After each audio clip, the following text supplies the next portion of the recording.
53 years ago, this last Wednesday, my parents welcomed me into the world. 17 years ago, next Thursday, my husband and I welcomed our daughter into the world. And stretched within about that same period, 79 and 80 years ago, respectively, my four grandparents ushered my father and my mother into the world. We are a family of May birthdays, nestled in and around the traditional celebration of Mother's Day. And next year, not so long after this holiday, if the odds play out, one little birdie, my only little birdie, will fly the nest, and although parenting won't end then, some big, definable chapter will.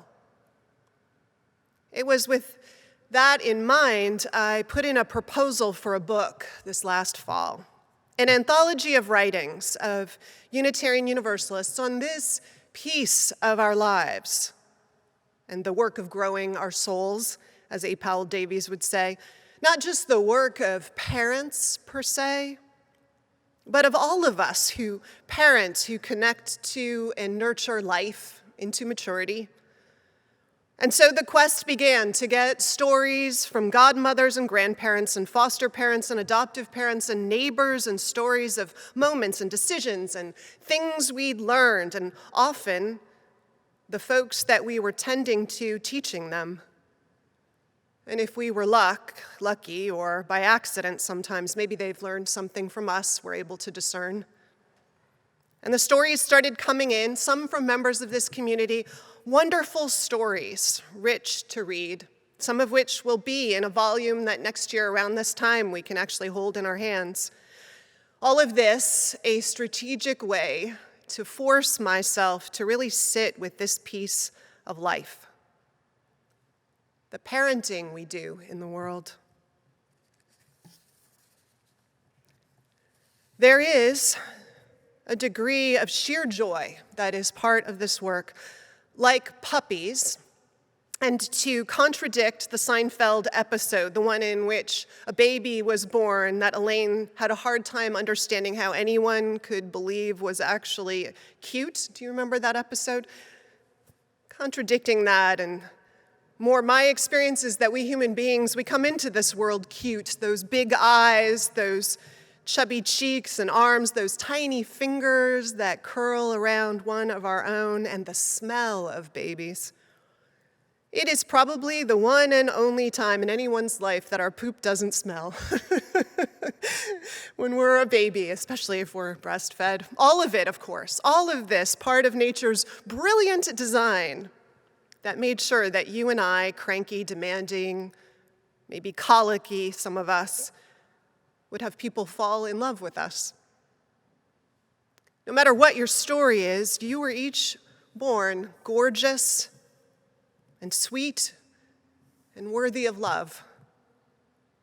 There are rare adults who can't get past their own struggles to connect with a baby, and some folks who don't feel like they have room at a certain point in their lives for the responsibility to parent a child that they give birth to, but none of that has anything to do with us. We were born lovable. What comes after the umbilical cord is cut is the 24-hour-a-day work that begins, and then it gets complicated, doesn't it? Being in relationship, of course, is always lesson-filled, but the relationships where we are the caretakers, the identified adult in the room, those have a whole other tilt. It may be baseline true of all of our parenting efforts that, as Barbara Kingsolver wrote, quote, "We lean on the cherished occupation of making ourselves obsolete. But what a road it can be to get there, and what it can take out of us in a given patch of time." We heard Dennis's appreciation for his mother this morning.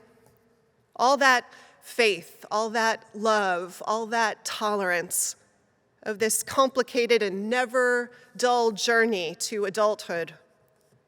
The running away, the trouble with the law, the going to professional clown school, to name only a few of the most traumatic moments. Don't you wonder what reflection his mom would give? Oh, that we could have heard her. What did it require of her to weather all the worry and adoration of a boy, to hold steady to some North Star that sometimes maybe he got lost from seeing in the clouds, but she held both of them true to? And what did it take of our own parents, let's be honest, to get out of our way so that we could stretch those fledgling wings at each stage as they stood by, also trying in key moments to be the bumpers in life, padding the hard and dangerous places where they could? What work? I remember when our daughter Lila was first learning how to walk, my parents were over and Rohit was there, and Lila got up on those tiny little one-year-old feet and started to do that drunken wobble that they do at the beginning that we all did once. We instantly, as if by plan, fell into formation in my memory of it, spacing ourselves out, 2 feet apart, 2 people on either side, ready to catch her. And she took a few glorious steps forward, and we erupted in celebration. And in that split second of celebration, she managed the fastest face plant into the wood floor I have ever seen, evading all of our hands. It was like a metaphor to me, that moment. How we could have all this love, all this good intent, all these forces at our disposal, ready for action, and this creature that we loved would still tumble and hard. How I couldn't kid myself about ever being able to completely protect her. Try as we might. We want them to be independent, but the journey isn't easy. In an essay titled Civil Disobedience at Breakfast, in a collection of writings on parenting called Chaos, Wonder, and the Spiritual Adventure of Parenting that I highly recommend, Barbara Kingsolver writes, "Oh, how slight the difference between independent and ornery." And as Kingsolver's brother would say to her, remember, kids are better in the abstract than in the concrete. The concrete is where it's tough. Kingsolver tells the story of her daughter who, quote, soon after her 2nd birthday turned to earnest pursuit of languor and shot straight through the ranks to world-class dawdler. I thought it might be my death, she wrote. Because Kingsolver then was a busy working mom, packing a day and a half of life into 24 hours, but her kid lived, she said, on Zen time. One morning, rushing to get her child through the breakfast and morning routine, Kingsolver said to her, the girl who was languidly not making her way through breakfast, she said in a voice that she imagined was calm, "We need to be going very soon. Please be careful not to spill your orange juice." The response? She looked me in the eye and coolly knocked over her glass. She knew exactly what she was doing, a filibuster. Gerald Early, in the same collection of essays, writes, quote, I always assume that people should be interested in learning about 2 things, themselves and everything that is not themselves. And indeed, we teach our kids to be interested in others, but we learn it too, don't we? We learn it as we explore who this other person is, already born formed in some key ways. A bit like the sculptures that Michelangelo used to say, he didn't create from blocks of stone, but he released from it. The sculptor and we get to be about the business of unearthing what is there, and then, inevitably, what the people we find there have to teach us. Kingsolver She comes to see what her daughter, only 2, is trying to say and to teach. Quote, "Barreling pell-mell through life was not my daughter's style. A mother ought to arrange mornings to allow time for communing with oatmeal." That was her first opinion. Looking at the protest of orange juice on the counter, King Solver remembers there had been a time when I'd reduced my own personal code to a button on my blue jeans jacket that advised, "Question authority."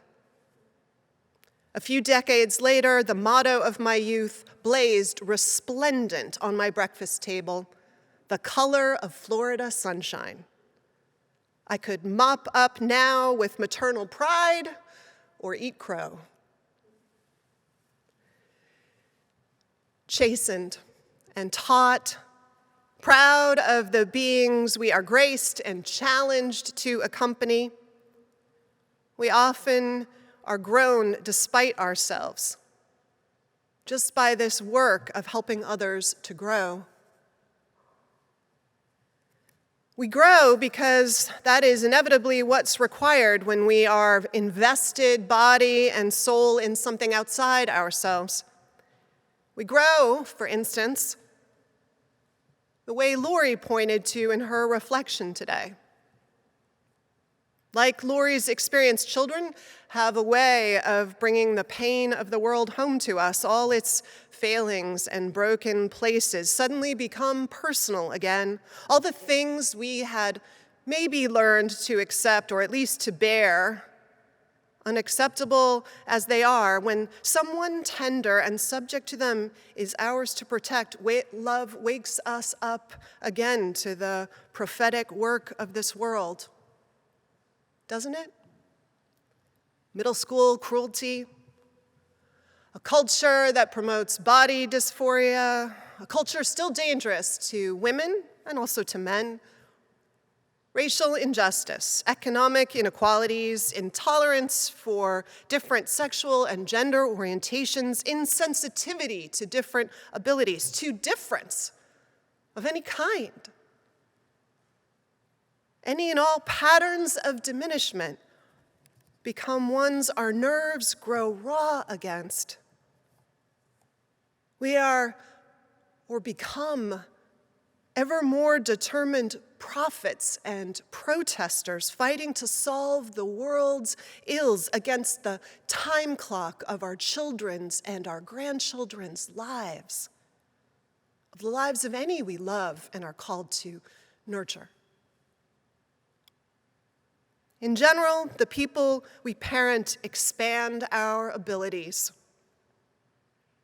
to love, to be patient, to see where we would limit them but are asked not to have faith, to hope, to want more than anything else the welfare of someone else, to be our best selves as often as we can. In the anthology I mentioned, there's this other essay. It's titled Palsy by writer Beth Kephart. Kephart tells part of the story of her relationship with her son Jeremy, who has cerebral palsy. Reflecting on her relationship with him, she describes this sweet and resilient and generously loving 7-year-old boy, and then who he has made her. All his struggles against his physical limits, his vast ability to love, all of it. She writes, "Jeremy has taken me through these last 7 years of life and taught me wonder. He has completed me, wrenched me in and out of myself, forced me past my boundaries, looked into me with his wide chocolate eyes and demanded loyalty, spirituality, and faith. He has elevated me so that I can stand and look up and see who he is and who I must somehow be, who I must be to be his mother.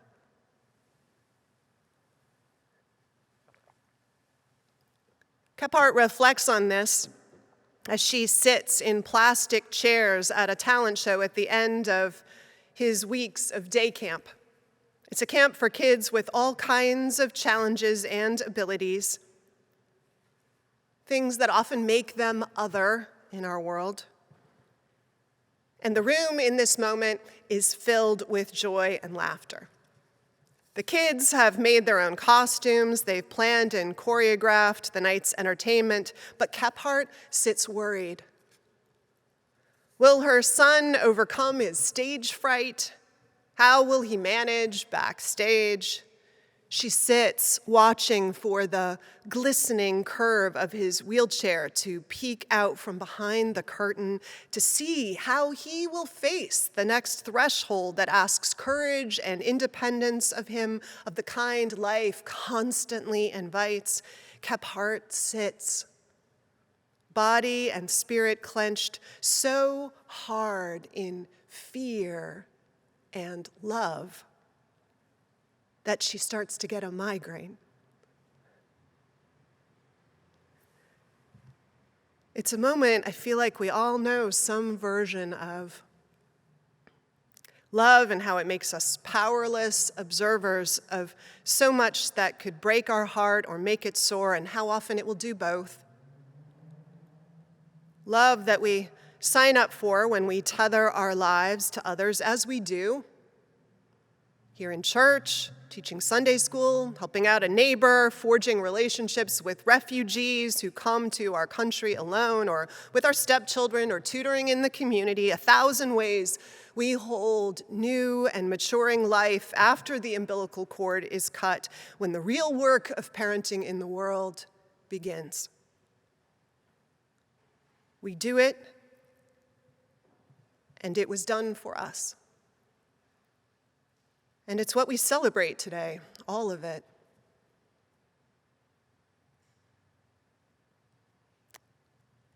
So to close this morning, let's return to Kephart in her seat, clenched.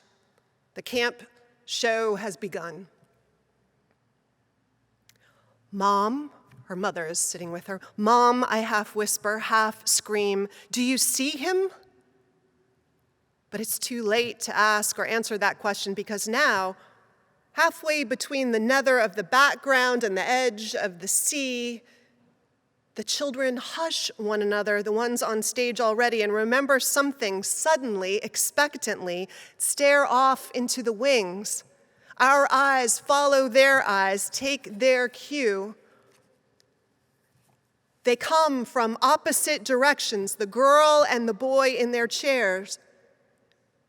His eyes, two pools of dark liquid as huge and as gentle as a fawn's. Everything fragile about them, but their hands, their fingers, which cling to the controls of their chairs and propel their bodies across the stage. It is enough for us that these children have appeared, but by now they have begun to dance, whirring in and out of each other's path like bright tropical birds. It's a mystery. It is beyond human how these two children glide and circle each other and spin their wheels, making no noises as they turn, their faces shy, soft as feathers, and triumphant. We do not speak to one another. We do not lean over and say, but they are tiny. But they are fragile. We only watch them. And now we lift our eyes and watch the 20 who stand behind the two children on wheels, the 20, Jeremy among them, who are upright as props and smiling, beaming, proud of all they can do and all who they can be on stage. Despite whatever legacies their swaying shoulders bear, we, here in our plastic chairs, cannot reach out and we cannot touch. it is impossible to hold on to this beauty. We are forced to sit and to see that life is sacred and secret. And we are forced to understand these things without the tendrils of touch or the logic of words. We are elevated to the courage of mothers and fathers, to the courage of children everywhere. Happy Mother's Day, everyone.